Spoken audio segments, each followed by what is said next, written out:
Dr. Agnes Maria M.A. Satu gereja yang menjadi rising star di Surabaya. Saya setahun 6 kali khotbah di Pak Hani. Aku bersahabat dekat dengan Pak Hani. Saudaraku, doktornya teologi, masternya teologi, gantian. Ketika ambil sama-sama master, Ibu Agnes sum cum laude, Pak Hani cum laude. Waktu doktor gantian, Pak Hani sum cum laude, Bu Agnes cum laude. Saking pinternya, semua pengerjaannya saudaraku doktor. Setuju Pak? Ya. Ketua Yud, master teologi. Waduh, Asia dari gereja doktor teologi. Karena memang kesukaannya begitu ya, semua pengurapan dari kepala turun ke janggut dan turun, betul nggak? Ya nggak apa-apa lah, itu warna mereka. Dan aku suka sama mereka, jadi tantangan pewahyuan dalam hidupku. Oh iya loh, susah loh khotbah di tempat mereka. Kenapa saudara? Karena konsumsi khotbahnya doktor teologi. Ada salah seorang diaken, ini diaken biasa. Dia dosen tamu di Universitas Satya Wacana. Dia PhD, perjanjian baru, sekolah teologi 7 tahun, ngurusin perjanjian baru di London. Lihat tuh saudara. Saya kalau khotbah saudara di Pak Hani, di Bu Agnes ngadek-dek. Adik-adik ya, takut salah konteks lah ya, salah konteks langsung diprotes lah. Jadi saya mengucap syukur lah, 5 tahun terakhir saya berkhotbah di HFC. Saya masih di SMS Ibu Agnes tadi pagi. Bisa nambah lagi dong, tahun depan pada sudah 6 kali, sudah setahun. Nambah lagi dong, katanya kan. Saudaraku ini PhD bilang gini, Riza, saya sekolah PhD 7 tahun di London, cuma ngurusin perjanjian baru. Hanya satu Jericho yang semua orang nggak ngerti, Matius 9. Tak jelasin, saya nggak sekolah PhD karena keintiman dengan Tuhan. Loh, kok nggak ada yang amin? Ya, kayak sebentar kita lihat. Ini polemik banyak orang dan banyak pendeta saudaraku skip ayat ini karena nggak ngerti. Hal berpuasa. Alkitab bahasa Inggris menggunakan perikop Jesus is question about fasting. Jadi pewahyuan ini muncul karena pertanyaan. Dan saya minta maaf, benar atau salah itu relatif. Setuju ya? Puasa Islam menurut saya jauh lebih jelas dibandingkan dengan puasa Kristen. Lihat puasa Kristen.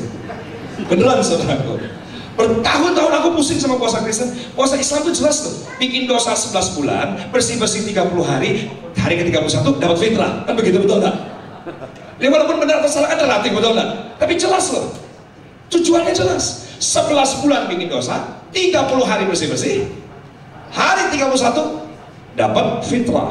Itulah Idul Fitri. Kristen, maaf, nggak jelas menurut saya. Yang dipusingkan dan yang digemahkan di gereja soal puasa, pokok doa. Mari kita puasa karena mau bikin gereja. Mari kita puasa karena mau ibadah Natal.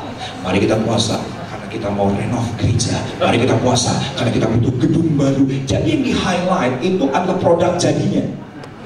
Esensinya apa? Dan jelas tuh. Saya minta maaf, sorry Pak Robert, ini karena keterbatasan saya. Yang di highlight itu pokok doanya. Ada ibu-ibu kemarin ketemu, Bapak, kita lagi puasa. Ibu lagi puasa apa? Ini supaya anak saya dapat jodoh, katanya kan. Saya bilang aneh banget, puasa untuk anak dapat jodoh. Aneh menurut saya. Tapi itulah gereja. Puasa saudara yang di highlight di gereja apa? Teknik makan, kapan makan terakhir, kapan bukanya.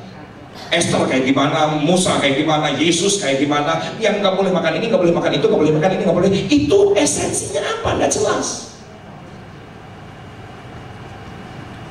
Iya apa ya? Betul ke Pak?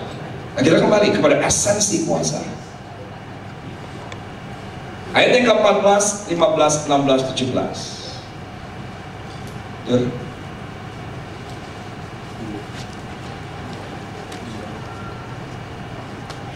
Ayat yang ke-14. Kemudian datanglah murid-murid Yohanes kepada Yesus dan berkata, mengapa kami dan orang Farisi berpuasa tapi murid-muridmu tidak? Saudaraku, intonasi pertanyaan murid-murid Yohanes tidak sesantun saya barusan. Kenapa? Karena ayat 14 punya background. Ayat yang ke-10, tolong perhatikan ayat ke-10. Menurut saya, pertanyaan murid-murid Yohanes ini nada kemarahan. Kenapa? Di ayat ke-10 terlihat semua orang puasa, sister. Apa yang terjadi? Yesus lagi makan sama Matius, pemungut cukai, dengan orang-orang berdosa. Mereka tuh bilang ini, waduh, semua puasa. Orang Farisi puasa, murid kok nggak puasa? Saudara, setuju nggak nadanya kemarahan? Lu semua puasa kok, ada makan dengan orang berdosa. Semua puasa, ada makan sama pemungut cukai. Enemy number one ketika itu tukang palak. Itu musuh nomor satu. Yesus dengan tenangnya makan. Dengan tenang Yesus menjawab, ayat 15. Jawab Yesus kepada mereka, dapatkah sahabat-sahabat mempelai laki-laki berduka cita selama mempelai itu bersama mereka? Pusing gak saudara? Pusing dong. Pertanyaan dengan nada kemarahan dijawab dengan pertanyaan. Setuju ya? Beberapa hari yang lalu saudara, saya mau vacation sama anak-anak. Aku tuh bilang ini sama Kesia, Kesia packing. Oke papa, kita mau liburan, mau ngapain pak? Aku langsung jawab pertanyaan Kesia dengan satu statement. Kira-kira Kiki mau ngapain? Saudara, Kesia bilang ini, capek deh. Itu hesek ngomongnya papa teh. Atau dijawab atau cara gitunya. Hesek ngomongnya papa teh. Saudara, setuju kan saya kalau murid Yohanes cukup funky? Maka ayat di bawahnya berkata, capek deh. Maka Yesus menjawab, ya iyalah, masa? Ya iya dong. Itu sebenarnya.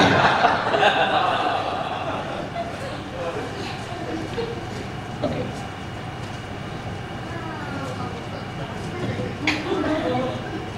Biar anak-anak bisa tenang dulu. Oke. Ditutup aja deh. Oke. Good. Berarti kan ada ke-15. Dapatkah sahabat-sahabat mempelai laki-laki berduka cita sama mempelai itu bersama mereka? Tetapi waktunya akan datang, mempelai itu diambil dari mereka, dan pada waktu itulah mereka akan berpuasa. Kapan waktunya datang? Ketika dia berkata, tetelestai. Kapan waktunya datang? Ketika dia berkata, it is finished. Ketika dia bilang begini, sudah genap, aku berangkat ke surga. Itulah saatnya murid-muridku berpuasa selama aku bersama dengan mereka. Tidak perlu.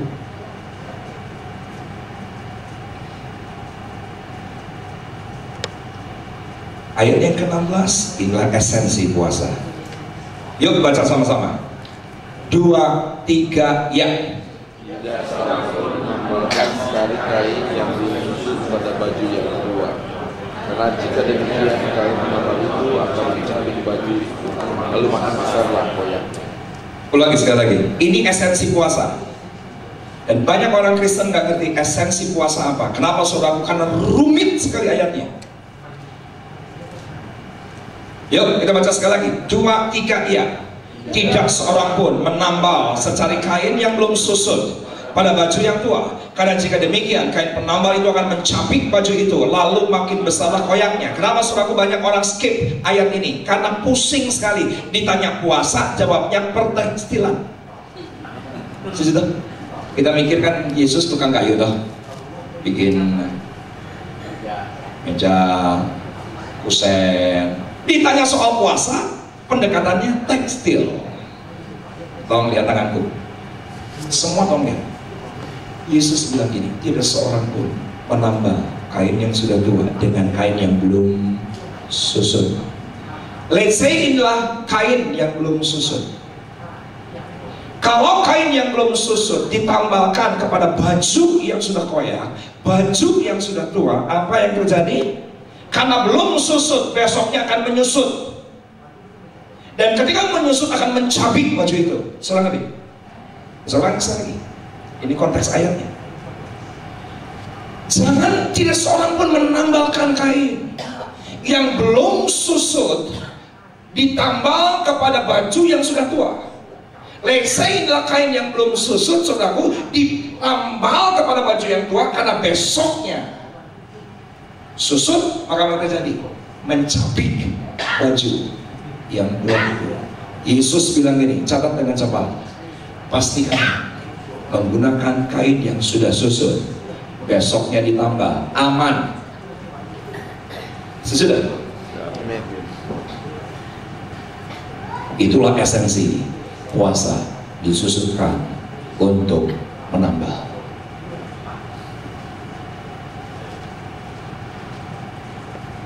Ini realita dalam pelayanan ya.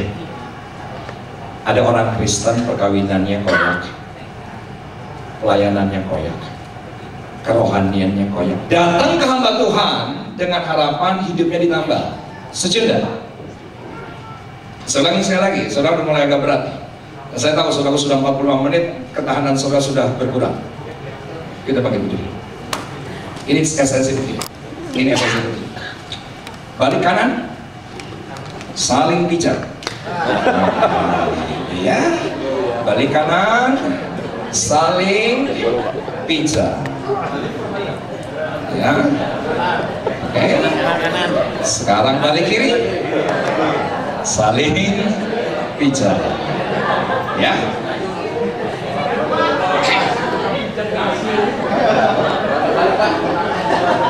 Sudah oke? Good. Be seated. Silakan duduk.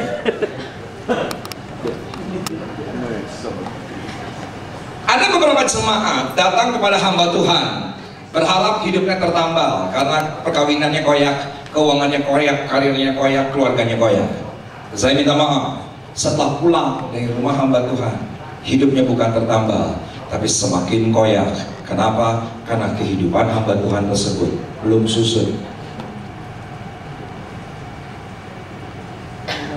Nangkap wahyunya? Yesus bilang gini, kalau mau nambah, susutkan dulu.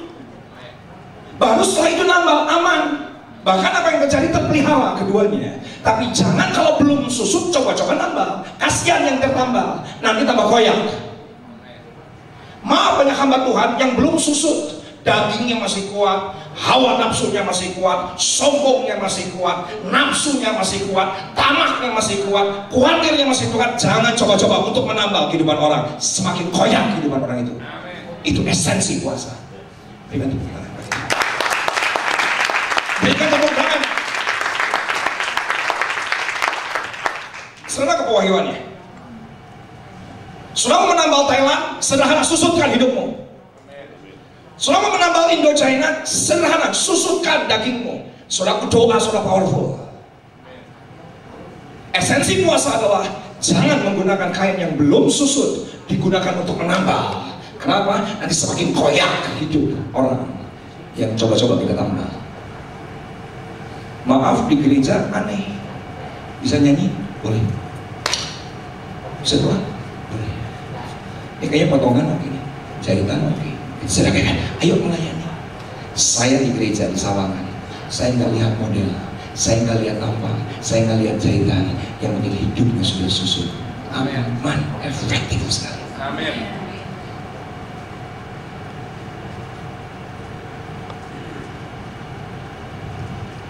Yang selalu dilihat gereja tampak luarnya.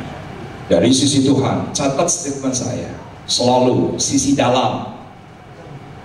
Kalau pihak manusia sisi luar ke dalam, sisi Tuhan dari dalam keluar. Watchman ini jelas banget ngomong begitu. Aku suka sama Watchman. Kedalaman manusia rohnya dulu yang sehat, maka bisa menjadi penambal bangsa yang sedang koyak, perkawinan yang sedang koyak, teman-temanmu yang rohani yang sedang koyak. Efektif sekali. Saya khawatir, kenapa orang gak nginjil? Karena belum susut. Tapi kalau sudah susut, nambah efektif sekali. Nangkep pewahyuannya?